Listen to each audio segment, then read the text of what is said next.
The thing that I feared the most was the idea that someone gets on a demo with me, they report a bug. Oh, we find a bug, or they have an idea that would make the onboarding better, or they have an idea for a change in the product layout. And 1 hour later, I would have another demo, and that someone else would report that same bug or or have that same feature idea. What I would do is I would always make sure between demos I have at least 20 minutes where I can go fix the bug, ship the product change, and then the next person in 1 hour is already seeing the bug fixed, the new feature, and able to give feedback. Hi, everyone. Welcome to the Main Street AI Podcast. This is Stephen with Satori Coach IO, and today we have another great conversation.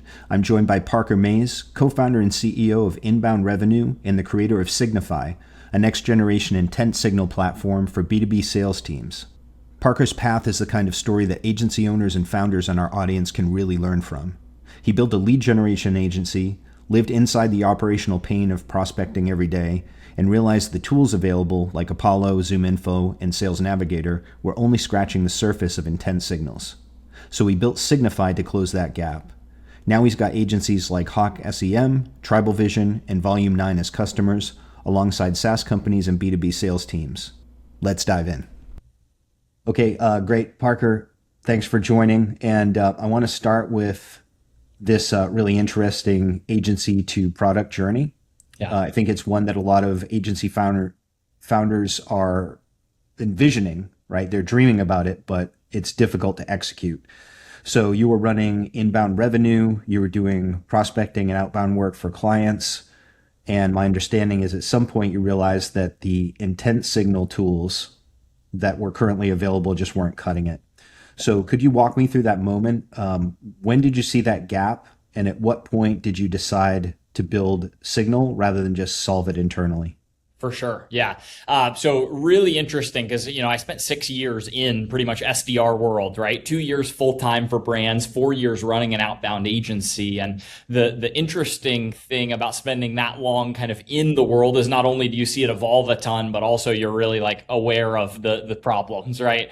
And so we worked with, at a time, 30 to 50 companies doing outbound for them, right? And that was over the course of these 4 years running inbound revenue. And we were doing bookings. We were even doing closing coaching, right? Like the challenge was that in outbound, anybody in sales knows this right now, whether it's LinkedIn, cold calls, email, especially, which was one of our primary channels, that trust is lower than ever before in outbound and in sales in general. And noise is higher than ever before. Right? Both of those things are true at the same time. And so the only way really that we were able to find to break through the noise was if we really caught people at the right time, right? And what was hard with inbound revenue was we're sending this at the volume of 10,000 emails a month, which at the end of the day, it's just like once it got easy to do, right? 4 years ago, it was pretty hard to send emails at scale or even send outbound campaigns at all. Now it's so easy because tools have kind of let it become easy that it's also less effective, right? And so when I started Signify, it was really wanting to solve those two problems at the same time. Like one, how do I actually reach people at the right time? Not just because a platform said like, oh, you should reach out to this person for some reason, but really give specific reasons for outreach and be, in the right person's, inbox, LinkedIn, or calls. And so it was a challenge that we struggled with for a long time at Inbound. How do we get in front of the right people? And now we're basically equipping sales reps with this all-in-one tool where it's just like, hey, upload your accounts. Every single day, we're going to be scanning for those right contacts, right companies, and give you the exact reason to reach out to them. Absolutely. And you're absolutely right, about the signal and noise. It's discussed a lot. People that are in this particular field, right? It's something they're always struggling with, having to do a lot of iteration.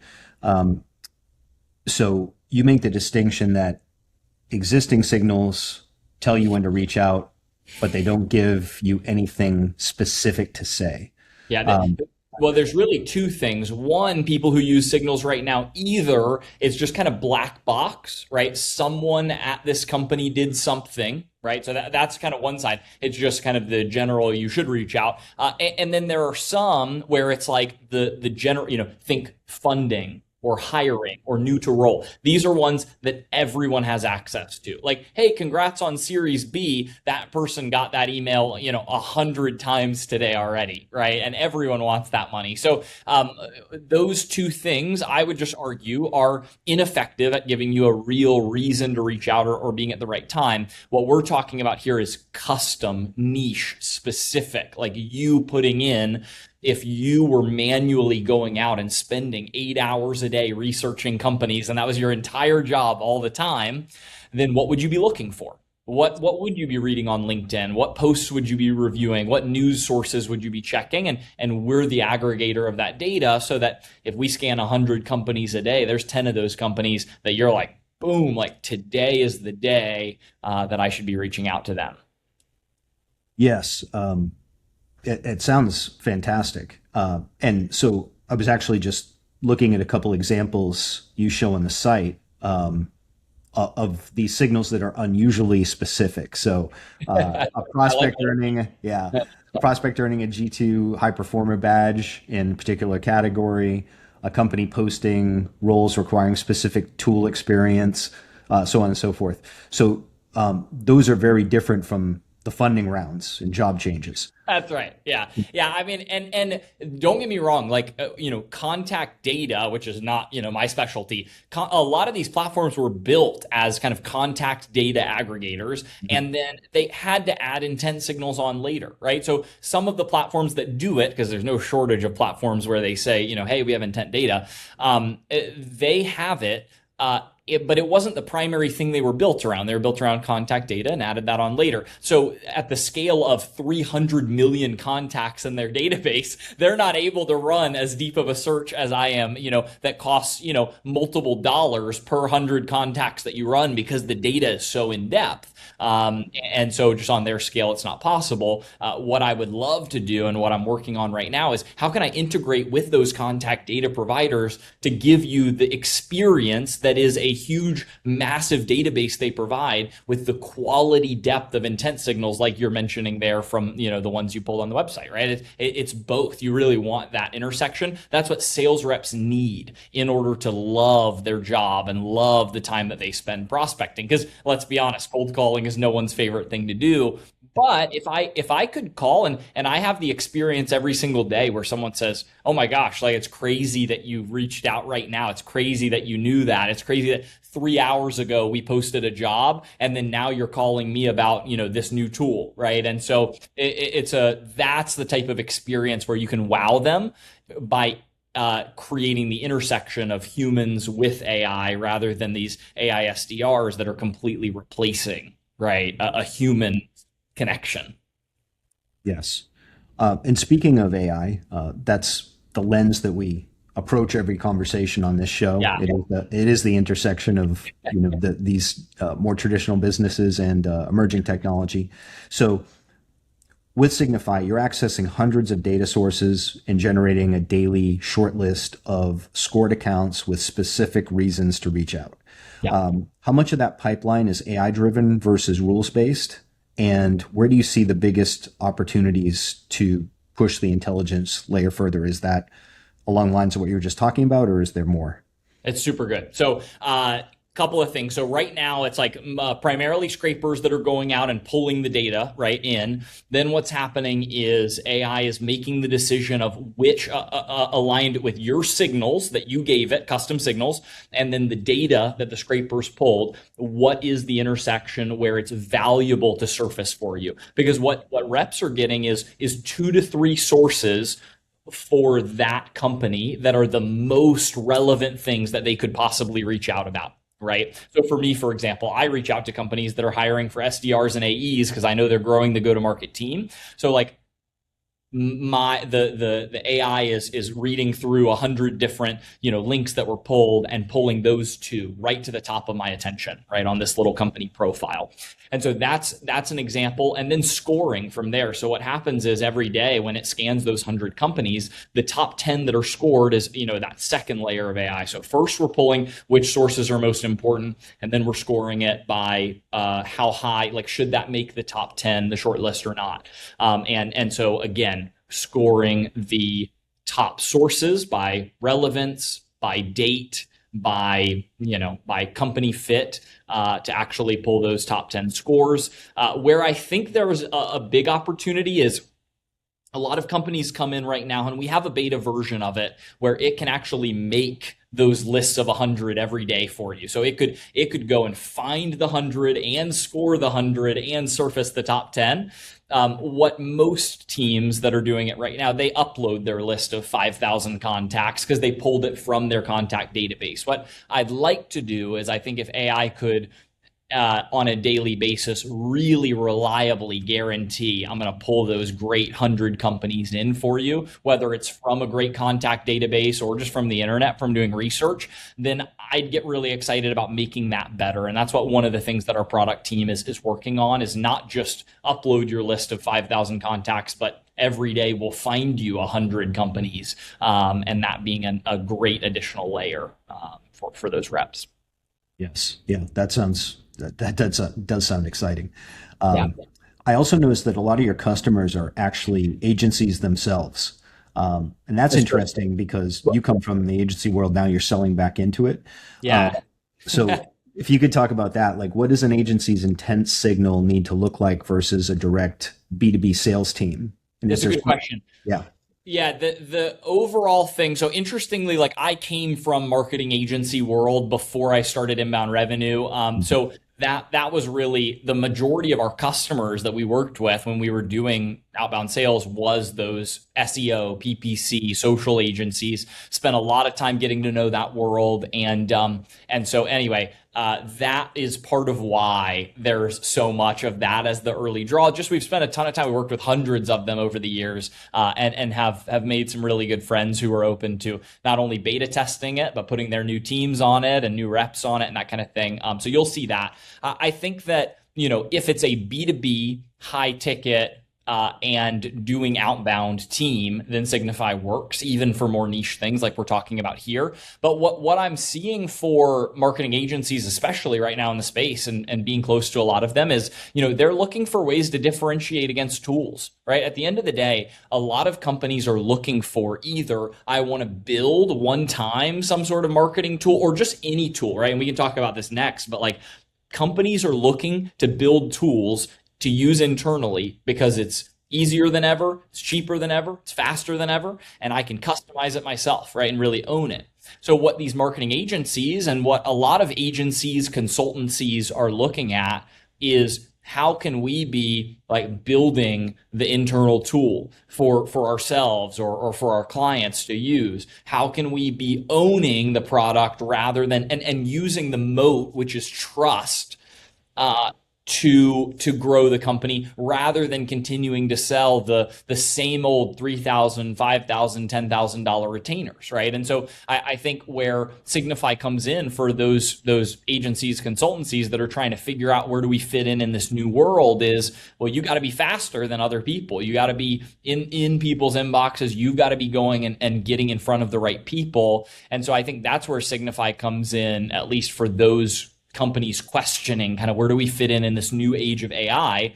I want to make sure that, well, you need to know, right, that, hey, we're hiring for a marketing consultant. Boom, like I'm in the inbox same day, same hour, or hey, I'm looking at ways to grow. Executives are posting about marketing. Hey, we just started attending trade shows. Like whatever the things are that I would manually be looking at to go find, then I'm going to know about them instantly. And so then what we're trying to do is equip them to stay ahead, but also keep our eye on that in the same way of what we've done. We built a consultancy. Now we're building a product. I think a lot of agencies and consultancies are moving in that direction. They want to know, how do we start just owning our stuff, big enterprise teams owning their stuff, right? And balancing kind of the legal compliance side with the reality that, the way the world is moving, we can do that where we used to not be able to. Yes. Yeah, that's a great insight.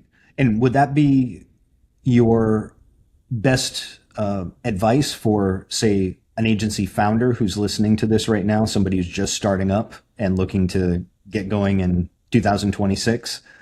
It's a good question. Yeah, I've talked to, there's three conversations that stand out in my mind over the last few weeks. All agency owners that all heard that we had sold inbound revenue or we're starting something new or figuring out what was next. And all three offered me, immediately, hey, loved working with you. You want to come work here full time?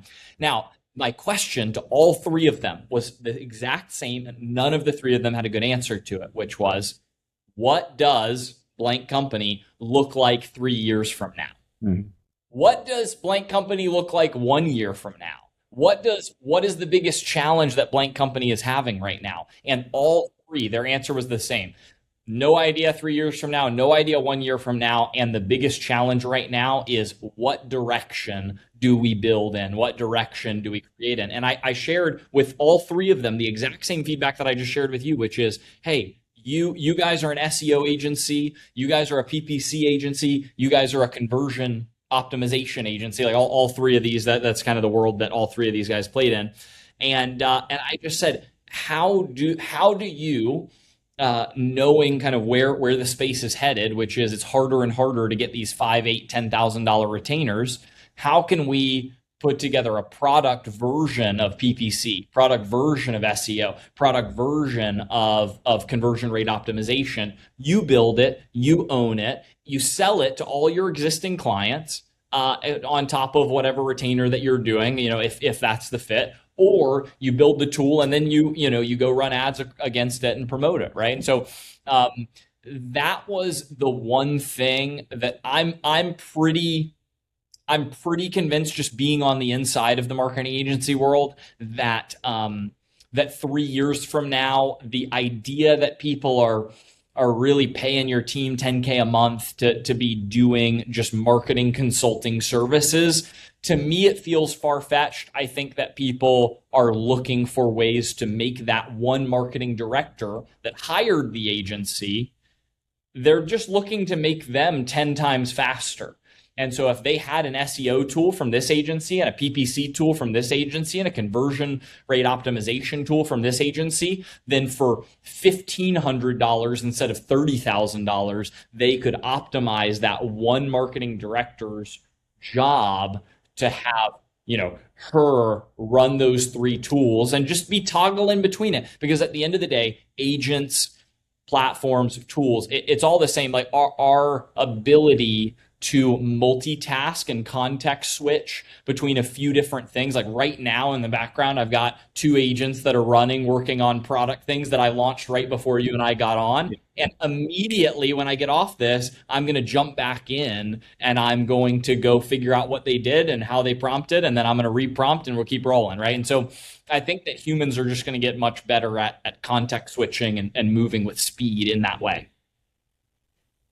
Well, I'm with you because I also have agents running at the moment. I'll also be jumping right back over. That's awesome. After That's the awesome. conversation. And isn't it like the interesting thing when I first started, because my background is sales. So when I first started building product, like I always felt like I'm never going to be the CTO systems guy. And it's still true. I love being with you right now, right? This is what's energizing me to work till 8 p.m. tonight. But what I didn't realize before Claude Code or before I was able to spend time building was that having those multiple agents running or building the product in real time, it's so stimulating, energizing. You're able to kind of context switch and move between. So I think we're going to see, and we're already seeing it, so don't get me wrong, just a significant rise in these kind of visionary founders. If we use EOS terminology, so entrepreneurial operating system would traditionally say that you have a visionary founder and an integrator founder, your operations person and your salesperson, or your CTO and your salesperson.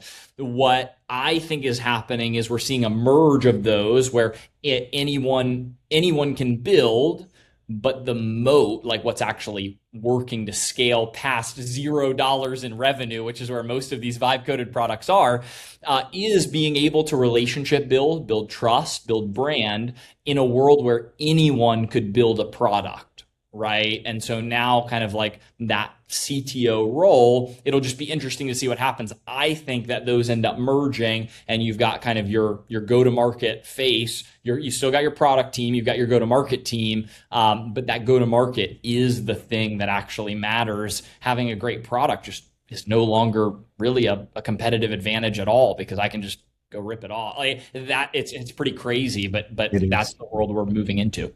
Right. Yeah, that kind of anticipated my next question, which was, with this new landscape of AI and moving so fast, kind of what you see Yeah. It, happening. And right. the biggest thing is speed. The like take when we were beta testing Signify, for example. The thing that I feared the most was the idea that someone gets on a demo with me, they report a bug. Oh, we find a bug, or they have an idea that would make the onboarding better, or they have an idea for a change in the product layout. And 1 hour later, I would have another demo, and that someone else would report that same bug or or have that same feature idea. What I would do is I would always make sure between demos I have at least 20 minutes where I can go fix the bug, ship the product change, and then the next person in 1 hour is already seeing the bug fixed, the new feature, and able to give feedback. Because what would happen was if I even had two demos back to back where I didn't fix it, and the focus became for that second demo about the same bug, I get so frustrated because I'm like, yeah, I've already got it. I'll fix it, blah, blah, blah, blah, right? And so I would just go and make sure I have 20 minutes to go fix it. No one, I mean, even think 5 years, 4 years, 3 years ago, like no one is thinking at any speed similar to that. Even today, almost no one. Like, I mean, I know that I think very uniquely in that way, that it literally, my greatest fear in beta testing is having two people see the same bug. But I think that's just the speed that innovation of tech is moving. I don't think that it will be acceptable for a user to tomorrow report a bug today and tomorrow experience the same bug. I think that that's going to be a secondary moat. A first moat is you're great at brand, promotion, marketing, go to market. And then a secondary moat is the speed at which you'll move, right? And we're not talking about for mature products. We're talking about for early stage startups or even products that you own internally that are early stage. But that is the thing that will get founders not to what your average vibe coded product will get to 1,000, 2,000, 5,000, 10,000 a month. There's going to be very few companies that make it in that split between 10K a month to 80K a month, like that 1 million ARR mark. You'll see a lot of vibe coded products that will make it to 10K a month because it's not hard to do that. And you'll see a good number of businesses that will make it 1 million plus, but there's just going to be this kind of dead zone of 10K to 80K a month where it's just going to be really hard to break through because trust is low, noise is high. And in the same way as outbound sales noise is high, we're talking about the same thing in product. Product noise is high because it's so easy to build one. Yes, absolutely true. That's a great insight. My last question is, you're making a bet that the depth and specificity of signal is what wins. So Yep. if you fast forward 2 or 3 years, what do you think the landscape looks like for prospecting and outbound, and how does Signify fit into that? In terms of Signify's impact there, I believe that Signify is creating reps that love their day, like reps that are excited to pick up the phone or to message somebody on LinkedIn or to reach out because what we're seeing is the positive response rates, the oh my gosh, this is crazy moments are night and day different. Reps will be able to double the amount of meetings that they're booking in a month with Signify compared to before. And so that's where Signify kind of fits into that vision. And 3 years from now, I mean, I think what we talked about earlier in this episode, which is just the idea that a data, like a contact provider, could be a great acquirer for this. Think I don't want to name names, but there are big data providers who have great contact data, and even more. They've got sequencers, and they've got verifiers of contact information, and they've got all sorts of really good stuff, but they don't have that intent layer. That's 3 years from now, I would love to do an acquisition or merger into a brand like that. We prove it out, we make a great product, and it becomes a great add-on to an existing really incredible product. Fantastic. Parker, this is a great conversation. I really appreciate it. Yeah, I really appreciate it. This is you had some absolute gold. I was I have my of course my AI note taker here because I took some things for sure, and I think this is going to be very valuable for others as well. So, I love it. what's the best way for people to reach you so they can find out more about Signify? For sure. Yeah. I mean, I'm on LinkedIn at Parker Mays, Mayes, and I'm posting content there daily. A lot of takes like this, like what am I thinking about product, AI, sales, the future. So, if you like this conversation, content there is daily. And then trysignify.co is the best place to get a free trial. We've got a free trial of Signify. You can test it out for yourself, and would love to have conversations there as well. Fantastic. All right. Well, thanks so much for today. This was excellent. Absolutely. Enjoyed it as well. Thank you.